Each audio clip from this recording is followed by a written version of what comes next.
Halo Urbaners, dimanapun kalian berada, bagaimana kabarnya? Kembali lagi bersama saya John, Still in the House. Sebuah film yang diadaptasi dari kisah nyata berjudul Amaran tahun 2024 akan menceritakan tentang perjuangan seorang prajurit yang rela mengorbankan nyawa demi terbentuknya kebebasan wilayah perbatasan dari konflik berkepanjangan. Seperti apa keseruan ceritanya? Langsung saja pasang handsfree, simetriskan posisi rebahan, kencangkan celana dalam, selamat menonton dan cekicrot. Cerita diawali dengan memperlihatkan seorang mahasiswi baru bernama Rebecca yang dikenal sebagai salah satu murid berprestasi di kampusnya. Ia diminta oleh ibu dosen untuk mengikuti sebuah kompetisi. Namun karena Rebecca memiliki kebiasaan demam panggung, ibu dosen pun menyuruhnya agar menemui seorang pria yang akan membantunya dalam mengatasi masalah tersebut.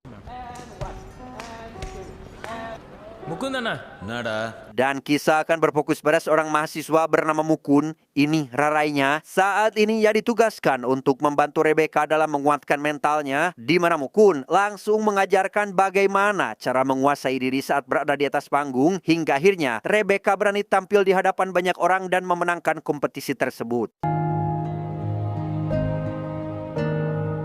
Setelah berhasil memenangkan kompetisi, Rebecca segera bergegas menemui Mukun untuk mengucapkan rasa terima kasih karena telah membantunya. Sambil mengobrol, Rebecca mengetahui jika Mukun ternyata mempunyai mimpi menjadi seorang tentara. Bahkan di waktu yang dekat, Mukun akan segera menjalani tes seleksi masuk menjadi anggota militer India.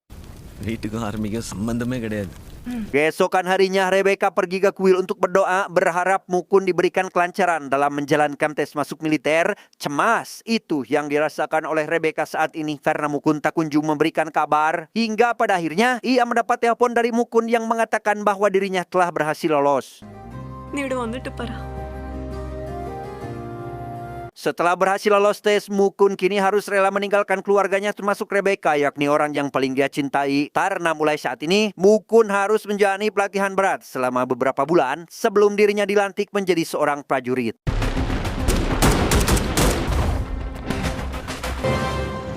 Beberapa minggu menjalani latihan, Rebecca datang ke pangkalan militer untuk mengunjungi Mukun karena sudah lama tidak bertemu. Tak lama, muncullah ibu Mukun yang juga berkunjung demi melihat kondisi anak kesayangannya. Yang di situ Mukun meminta Rebecca agar menyampaikan terkait hubungan mereka kepada kedua orang tuanya.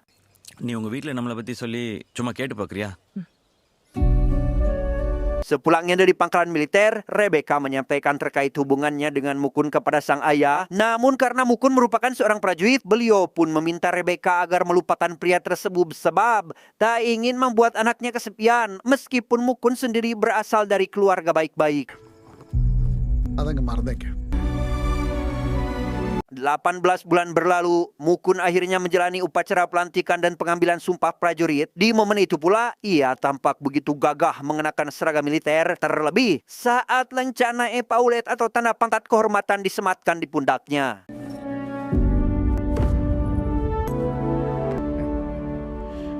Setelah diangkat menjadi seorang letnan, Mukun ditugaskan di wilayah perbatasan India-Pakistan untuk menjaga kedamaian bumi pertiwi, di mana pada waktu itu Mukun untuk pertama kalinya menembak mati satu anggota militan yang diketahui telah menghabisi rekannya sendiri. That was his first. Singkat cerita, kini Mukun diangkat menjadi seorang pelatih bagi para kadet atas kinerjanya yang memuaskan. Namun meski begitu, ia sempat mendapat sedikit masalah ketika mengetahui jika kedua orang tua Rebecca tidak merestui hubungan mereka hanya karena Mukun merupakan seorang prajurit. എൻ്റെ മകളുമായിട്ട് നിങ്ങളുടെ മകനുള്ള ഈ ഒരു relationship Mendengar jika Mukun ingin mengakhiri hubungannya, Rebecca sangat merasa frustasi atas keputusan tersebut sebab sadar ataupun tidak, ia masih sangat menyayangi sang kekasih karena memang dengan fakta bahwa seluruh anggota keluarganya tidak pernah merestui hubungan mereka berdua, sampai-sampai Rebecca tidak mau lagi berbicara kepada orang tuanya.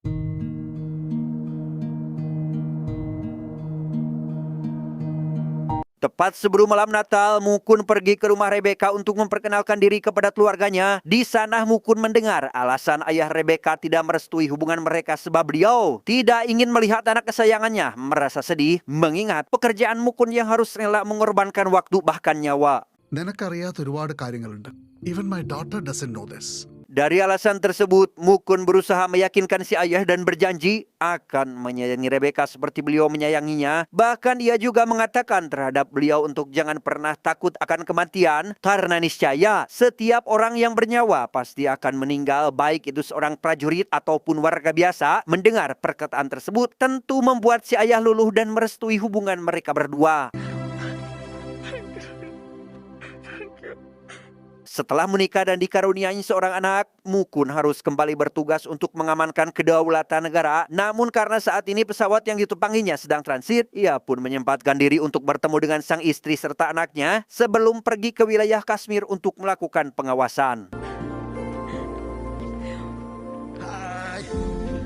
Disinilah Mukun sekarang berada di Batalion Cheetah, lebih tepatnya wilayah Kashmir. Pada momen itu, ia manfaatkan untuk berkenalan dengan seluruh pasukan sebagai seorang mayor dan diangkat menjadi kepala peleton 44 RR dalam melindungi wilayah perbatasan ini dari serangan kelompok militan. 44 RR chooses you.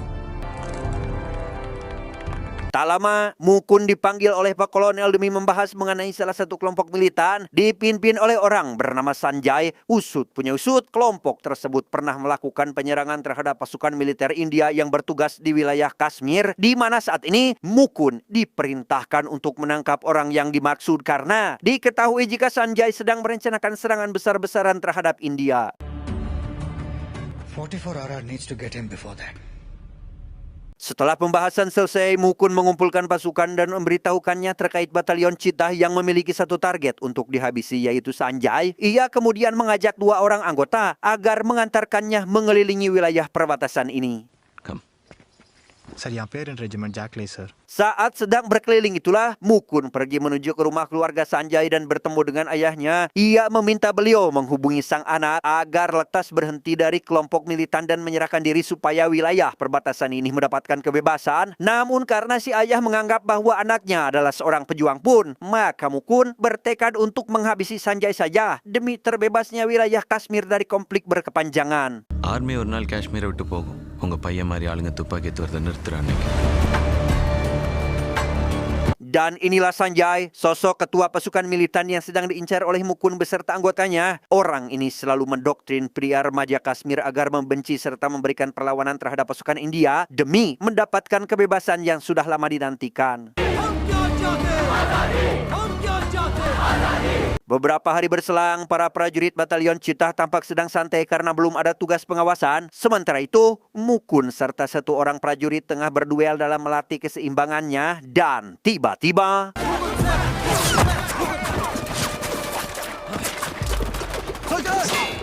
terjadi penyerangan di Batalion Cheetah yang membuat semua prajurit kelang kabut, di mana Mukun pura-pura mendapatkan luka parah akibat terkena tembakan dari serangan tersebut tanpa sadar jika semua ini telah dirancang oleh Mukun agar melatih kesiapan pasukannya.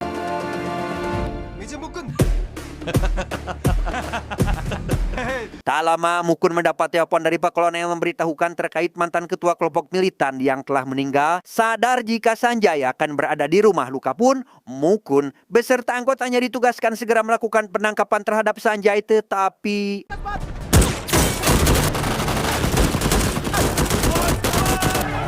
faktanya hampir seluruh masyarakat sudah terdoktrin oleh si Sanjay. Sangat sulit bagi Mukun untuk menangkap orang tersebut karena dilindungi oleh masyarakat. Hal itu terbukti ketika Mukun beserta pasukannya diserang oleh para warga demi menyelamatkan sosok Sanjay yang membuat mereka tidak memiliki pilihan lain selain kembali ke markas.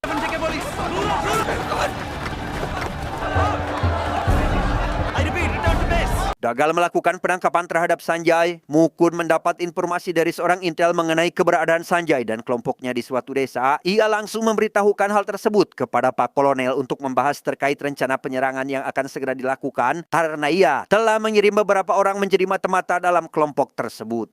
Sir, intel is pakka, sir. I'm just planting 5, sir. Setelah mendapatkan persetujuan dari Pak Kolonel, Mukun meminta anggotanya bernama Vikram mengumpulkan pasukan untuk melakukan operasi penyerangan sehingga tanpa menunggu waktu lama, mereka pun langsung menyisir area tersebut sebelum aksi penangkapan itu dilakukan.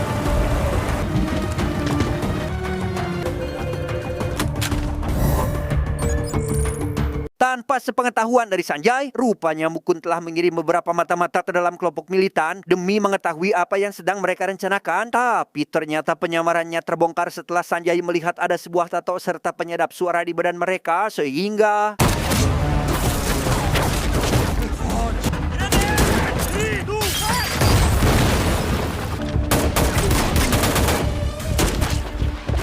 di tengah aksi baku hantam yang masih berlangsung, Mukun CS dibuat sedikit kesulitan ketika para warga berbondong-bondong berusaha menyerang mereka. Sementara itu, salah satu prajurit berhasil menghabisi wakil ketua kelompok militan tersebut.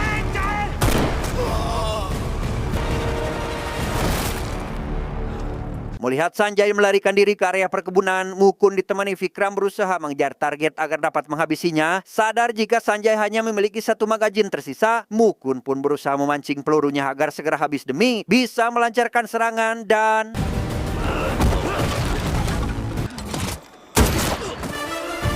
Ya, Mukun akhirnya berhasil menghabisi Sanjay yang selama ini menjadi target perburuan. Dengan alasan kenapa Mukun mengetahui rencana kelompok militan, ia rupanya telah mengirim satu orang bernama Latif untuk berpura-pura seolah dirinya pro terhadap Sanjay, serta beberapa warga sipil untuk memata-matai kelompok tersebut. Keberhasilan dalam melakukan misi disambut baik oleh Pak Kolonel, sebab atas kecerdikan Mukunlah pasukan militer India akhirnya bisa menghabisi salah satu orang yang telah lama menjadi incaran mereka, yang sudah kita ketahui telah membuat sebuah huru-hara di wilayah Kashmir ini. You're a true leader, boy. Kematian Sanjay membuat semua warga yang telah terdoktrin sangat sedih karena satu-satunya orang yang mereka anggap sebagai pejuang kebebasan telah tewas. Kabar itu sampai ke telinga orang terdekat Sanjay bernama Kartik yang akan menuntut balas atas kematian sahabatnya ini.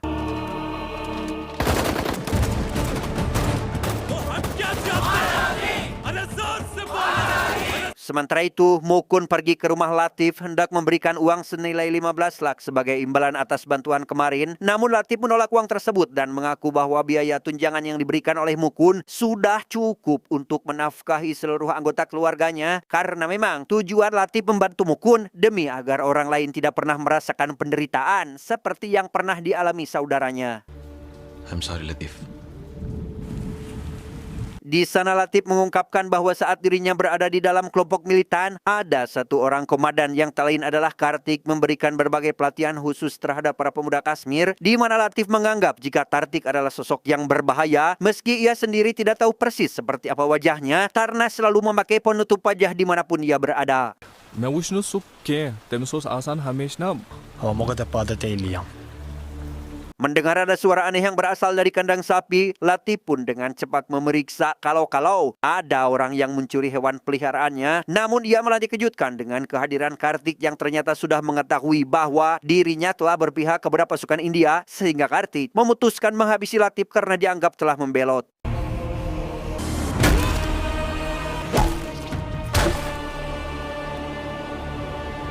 Kabar kematian Latif sampai ke telinga Mukun yang langsung menemui Pak Kolonel untuk meminta izin mengunjungi rumah duka. Sebelum pergi, Mukun terlebih dahulu mencari data-data tentang Kartik. Siapa tahu orang tersebut telah terlibat dalam beberapa aksi kejahatan. Setelah berhasil menemukan informasi mengenai Kartik, Mukun pun ditemani beberapa anggotanya pergi ke rumah duka untuk memberikan bela sungkawa.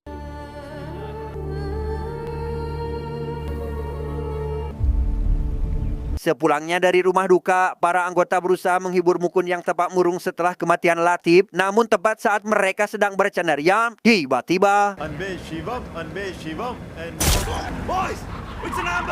Mukun dikejutkan oleh serangan mendadak dari kelompok tadi kenal yang membuat satu anggotanya tewas. Mukun berusaha memberikan perlawanan kepada pihak musuh, apalagi ketika mengetahui ada sosok Kartik yang berada di tengah pertempuran.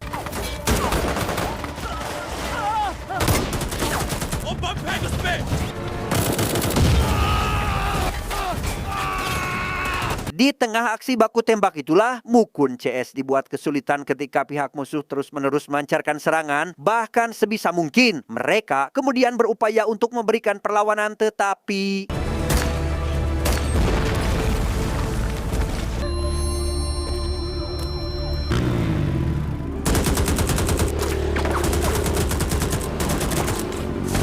Dari insiden baku tembak tadi, Mukun harus rela kehilangan beberapa anggotanya yang tewas akibat serangan yang dilancarkan oleh kelompok militan. Bahkan ia menghampiri Pak Kolonel berharap diizinkan untuk melakukan misi balas dendam. We should kill Asif Ani, sir. Di sisi lain, kita akan diperlihatkan dengan salah satu anggota militer bernama Wahid. Ini orangnya sedang berada di rumah setelah mengambil libur cuti. Tak disangka ia pun diculik oleh kelompok militan yang dibawa ke tengah hutan untuk diberikan pelajaran karena terlibat dalam operasi penangkapan Sanjay. नाव क्या छी वहीद Ahmad Mendengar Wahid ditawan oleh kelompok militan, Mukun bersikeras meminta Pak Kolonel agar mengizinkannya melakukan operasi penyelamatan sebab tak ingin melihat Wahid dihabisi secara brutal. Namun Pak Kolonel tidak mengizinkannya melakukan operasi tersebut karena memang dianggap memiliki resiko yang sangatlah tinggi. Tanpa memperdulikan perkataan Pak Kolonel, Mukun meminta Pikram menangkap seluruh jaringan kelompok militan demi mendapatkan informasi mengenai tempat persembunyian Kartik. Meski sudah mengumpulkan ratusan orang yang dianggap jaringan kelompok militan, tak ada satupun dari mereka yang mengetahui keberadaan Kartik saat ini. तुम में से एक को भी ना पता Tak lama, Mukun dihampiri oleh ayah Kartik yang memohon agar pihak militer segera melenyapkan anaknya sendiri. Hal itu beliau lakukan sebab menganggap bahwa Kartik telah menyimpang dari ideologi agama dengan menghabisi orang-orang tak berdosa. Bahkan si ayah mengatakan jika Kartik berniat menghabisi Wahid di salah satu desa bernama Gon.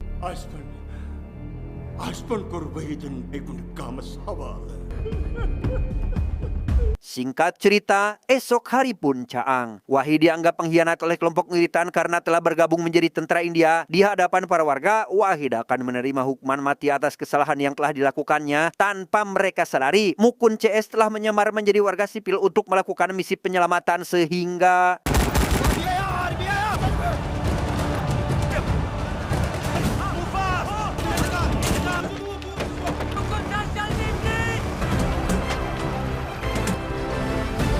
beres menyelamatkan Wahid, Mukun CS dijemput oleh Pak Kolonel yang membawa banyak pasukan untuk membuat mundur para warga, di mana mereka langsung pergi dari desa Gon demi menghindari konflik yang berkepanjangan. Dengan fakta bahwa Mukun telah melanggar aturan pemerintah, ia pun mendapatkan konsekuensi atas tindakan tersebut, di mana Mukun bersama tim harus melakukan berbagai kegiatan aksi sosial sebagai hukumannya.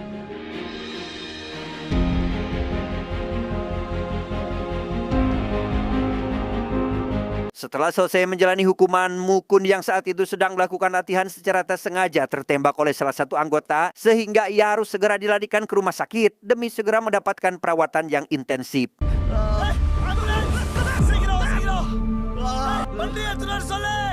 Tak ingin anggotanya diadili oleh pengadilan militer, Mukun meminta satu anggotanya bernama Sankar agar mengirimnya ke rumah sakit umum yang berada di wilayah Kerala. Hal itu ia lakukan sebab Mukun tak ingin melihat si anggota yang notabene berasal dari Kashmir merasa trauma dan malah membelot menjadi anggota militan.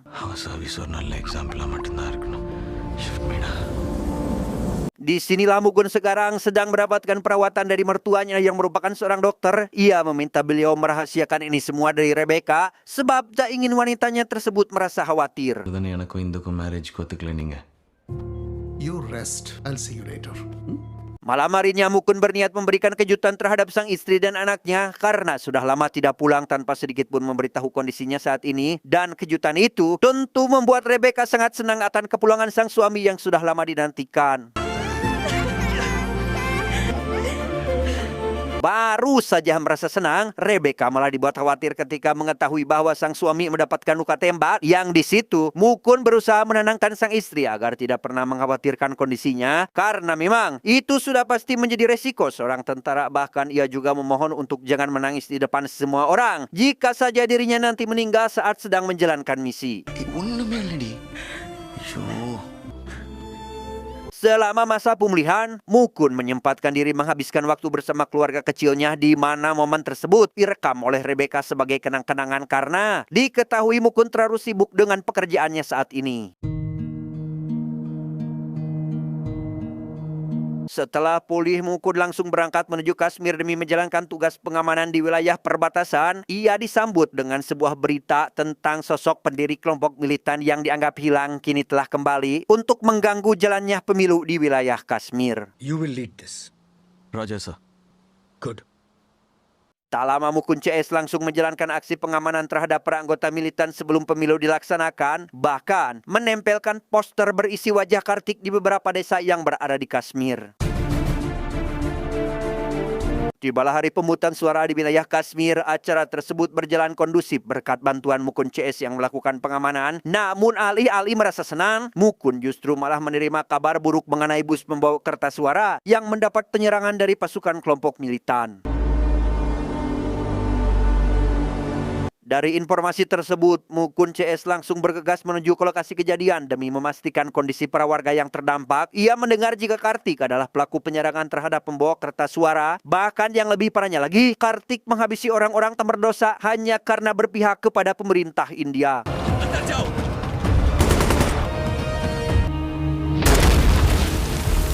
Keesokan harinya, Mukun mendapat informasi terkait keberadaan Kartik yang tengah berada di salah satu desa. Ia langsung menghubungi Pak Kolonel untuk meminta persetujuannya dalam melakukan operasi penangkapan terhadap Kartik.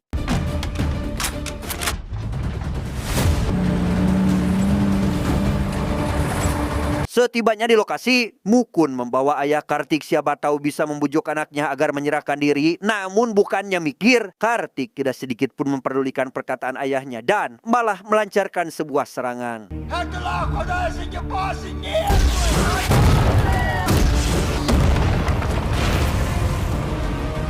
Awalnya Mukun sempat berniat melancarkan serangan balasan, namun ketika melihat banyaknya warga yang akan terdampak, ia pun lebih memilih mundur dan menghampiri Pak Kolonel agar memberikannya izin melakukan operasi demi menyelamatkan nyawa yang menjadi sandera, meski hal itu sangat berisiko bagi keselamatannya. Sir, let's be practical.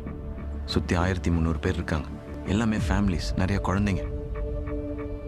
Tepat pada malam hari, Mukun ditemani oleh Vikram berusaha merangsak masuk ke markas Kartik demi menyelamatkan ratusan warga yang menjadi sandera sehingga Cover fire.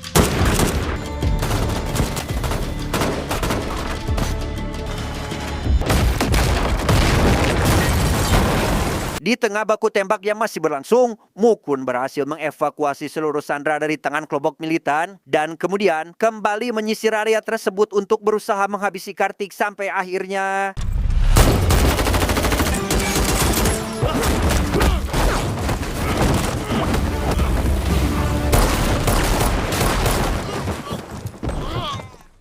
ya, Mukun pun berhasil menghabisi Kartik dan akhirnya bisa membebaskan warga Kashmir dari doktrin kelompok militan. Bahkan, keberhasilan itu disambut sorak-sorai seluruh anggotanya. Namun, apa yang terjadi?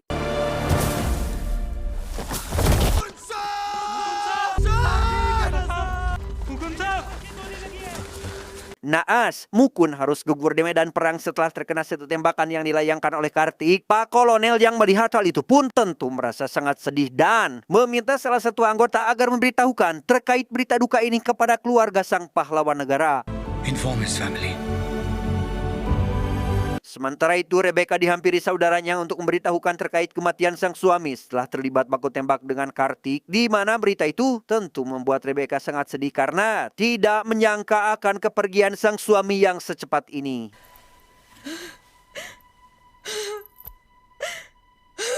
Pada saat upacara penghormatan berlangsung, Rebecca memenuhi permintaan terakhir sang suami dengan tidak menunjukkan kesedihannya di hadapan semua orang. Meski nyatanya jauh di dalam lubuk hati Rebecca tersimpan rasa kehilangan yang mendalam atas meninggalnya sang suami.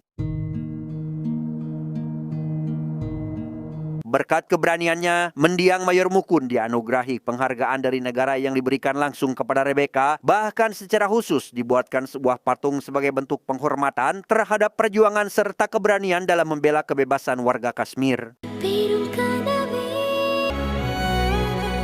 Tamat, ending yang sangat mengharukan. Pesan yang bisa kita ambil dari film ini adalah seorang prajurit tidak pernah benar-benar mati. Ia akan hidup dalam setiap nyawa yang berhasil diselamatkan. Saya John mewakili jajaran direksi IQ7 yang bertugas mengucapkan terima kasih dan sampai jumpa di video selanjutnya. Adios, kurub suuk anak lauk.